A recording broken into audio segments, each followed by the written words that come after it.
Oh, hey! Sorry, I didn't see you there.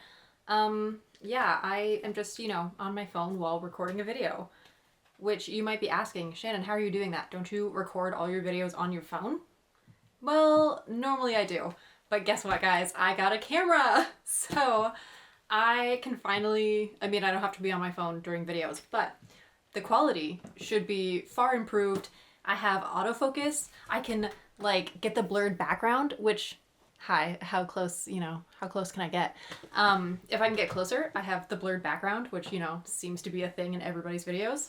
Um, yeah, I don't know. I'm really excited. I have a camera now, and I've already been taking photos at my nieces and nephews' soccer games and of the fall foliage because it's gorgeous here right now, by the way. Peak leaf season in the Adirondacks. Absolutely love it. Favorite time of the year. But anyway, so I'm so excited. I guess this isn't the cringiest opening I've done. I think the It review had probably the cringiest opening I will ever do. But here we are.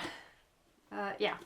So anyway, if you couldn't tell from the title and the thumbnail, this is my review video for 13 Reasons Why. So I finished reading this a couple days ago now. I just haven't filmed the video. But I was so pleasantly surprised by it. I didn't really know what to think going in. I had very low expectations because a lot of people have seemed to have really loved the book and then the TV series when it came out. So I've heard a lot of praise for the book, but I also have heard some mixed reviews. I've heard people who think that it was way too overhyped and it wasn't very good and whatever. I don't know, I've just heard from both sides. So I had very low expectations going in, wanted to be prepared to absolutely hate it for whatever reason. And so I was just very pleasantly surprised that I actually really, really liked it. One of my top impressions was that I think this book was meant to be read in one sitting, or at least it would be a good book for that. Now, I don't have that time. I didn't have just a whole day to dedicate to reading. But someday in the future, when I do have that kind of time, a whole day to just dedicate to reading, I would really like to reread this in just one sitting. Maybe stop for food, but otherwise, just read. Because it was very, very easy to read.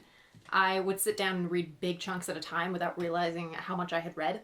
It felt like only 5 minutes had gone by and I'd read 30 pages.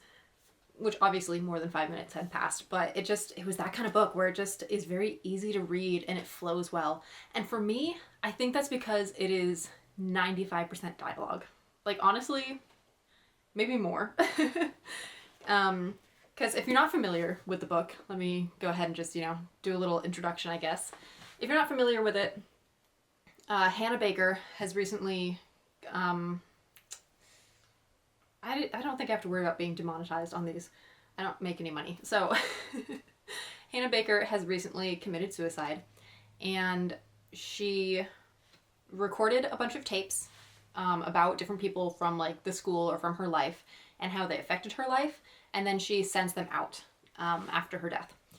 So the whole book is us listening to those tapes through the eyes or through the ears of our main character, Clay, who knew Hannah, not very well, but he did know her.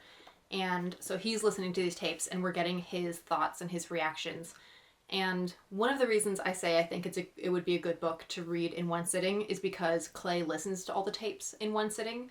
Basically, not one sitting, he's moving around a lot, but it's over the course of a single evening.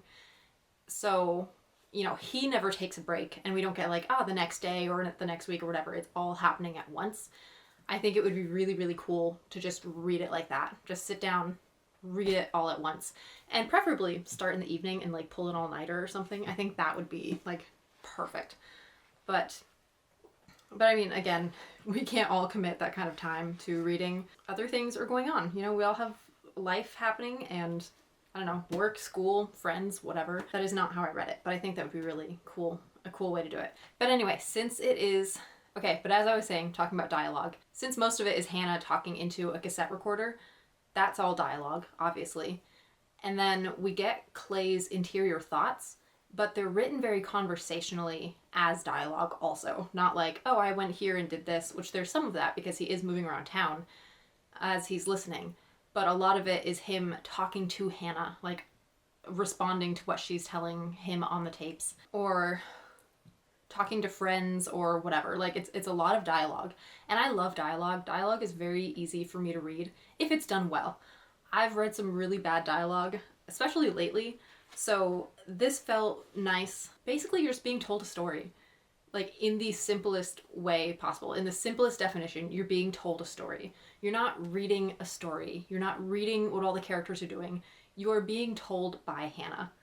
So, I don't know. In my opinion, it just makes it a really, really easy read, but in a really good way. Not like, you know, easy as in it's a Dr. Seuss book and it's an easy read. Easy as in it just flows nicely and it doesn't feel like a chore ever. Yeah, I don't know. I just had a really, really good experience with this book. Now, I understand that it may be harder for some people to read because it does deal with death and suicide. I don't know. I have like a very weird relationship with death. I've had a few people in my family pass away, and you know, that's been a little bit harder, but I still just feel like I handle death differently than a lot of people. I mean, obviously not differently than everybody, but yeah, it just doesn't affect me in the same way as it does some other people. So I don't know. I find reading and talking about it to not be that hard. So I didn't have an issue there. It wasn't like gut-wrenching or hard to read because of the topic. I don't know. I guess I don't have any more to say on that, but that is something to watch out for. It is, you know, a heavy topic. So if that is something that you do struggle with, something that might be like triggering for you to read, or just, you know, maybe it's not the best time, you're not in the best place in life right now to read something like that, be aware of that. It's a heavy topic for sure. And since we're here, basically in a content guide, the language, there's not much in it. I'm trying to remember, I think they did swear a couple times. Maybe? I might be totally wrong on that. So, as you can tell, I would say for language, it's very moderate. For, let's call it romantic content, I would give it, most of the time, I would give it like a 1. Like there's, you know, not a whole lot going on in that department. But there is one scene that gets a little graphic. So I would give that scene more of like a 3. Is it something like, okay, it's enough that I would not give this to my 15-year-old niece to read, but I also would not be absolutely horrified if she did read it, if that makes sense. So it's not terrible, but there is one scene that gets graphic, so be aware of that. Oh, and then there's like references throughout it. So I guess maybe I'd give it a 2, because there are a couple other like innuendos or references, but it's not like a hot and heavy book.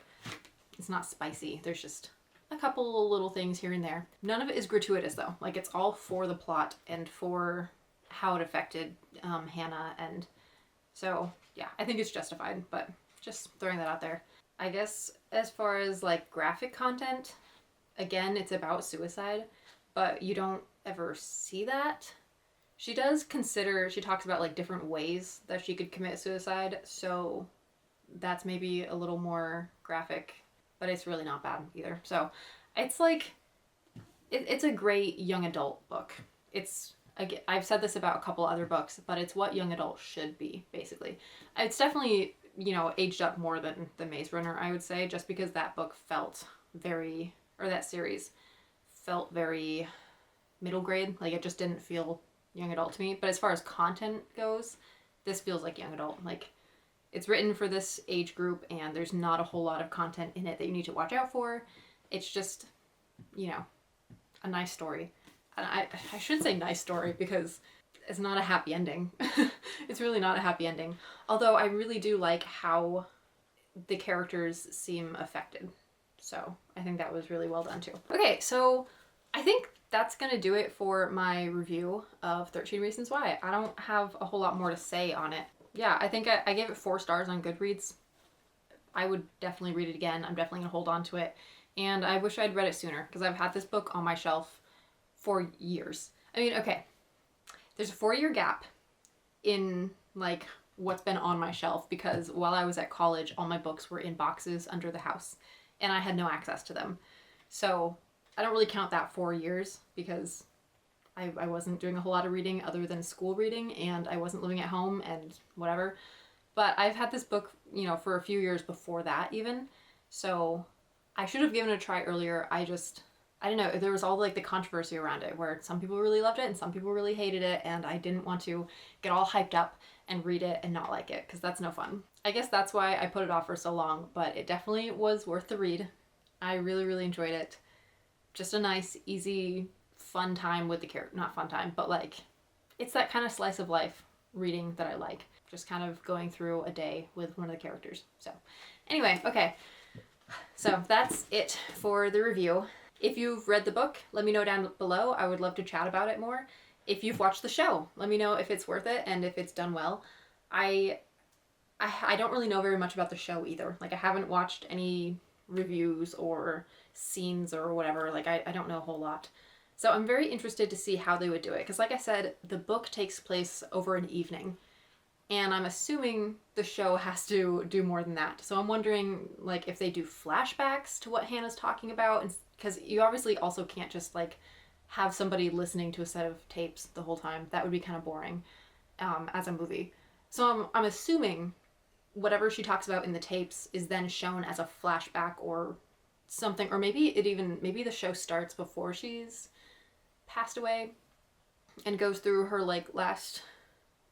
I don't know how you would do that, though, because some of the things happened a couple years ago in the story, a couple years prior, which I didn't follow. Like, I didn't understand that. I guess that would be a criticism, is that I didn't know at first what age everybody was. Because I figured, like, okay, they're in high school. I know that much, but I don't know that from reading it immediately. Like, I was a few pages in before high school or homework or anything was mentioned. And then there was this one sentence that said something about, like, I guess it just was phrased weird. This is the one bit of dialogue that threw me off. Clay, like, sees somebody that he knows from school, and she's like, oh yeah, well, I was different back in school. And it just made it sound like she had already graduated. And I was like, okay, has he graduated, or is she, like, a year older and I didn't know that? Like, I just didn't know what the relationship was there, and maybe I missed something, but that threw me off for a little while, because I'm like, I'm pretty sure we've already established that Clay is still in high school. But I didn't know, like, what grade he was in. Or maybe I did know, but then Hannah's talking about, like, being a freshman for a while, and I just didn't pick up on the fact that, like, I don't know. It's probably my bad, but that was a little bit confusing to me. But, yeah. Anyway, okay, if you've watched the show, let me know if it's worth watching, because maybe I'd give it a try. I don't know, but I really like how this book is done, so I don't know that I really care to go watch the show. That doesn't interest me as much, but maybe. We'll see. Okay, and if you haven't read the book and you don't feel like commenting that, because, you know, that's just kind of, whatever, tell me what you are reading right now, and one of your favorite books, like a book that you recommend to everybody. Let's chat about it. Maybe I've read it, maybe I haven't, maybe I've heard of it, maybe not. I've gotten some pretty obscure book recommendations throughout the years, so yeah, let's just talk about books down in the comments. Let me know. If you liked the video, please give it a thumbs up. That would be really, really helpful. And if you're not subscribed, why aren't you? Like, go ahead and subscribe. It's not that hard to do. Literally just, you know, a button down there. And that would be really, really cool also. I do book reviews like this. I do other bookish videos. Literally, it's a book talk channel. So if you like book talk and you like book reviews for sometimes popular books, sometimes more obscure, check out my channel. Go ahead and subscribe, share it with your friends, and thank you so much for watching. I will see you in the next video. Bye-bye!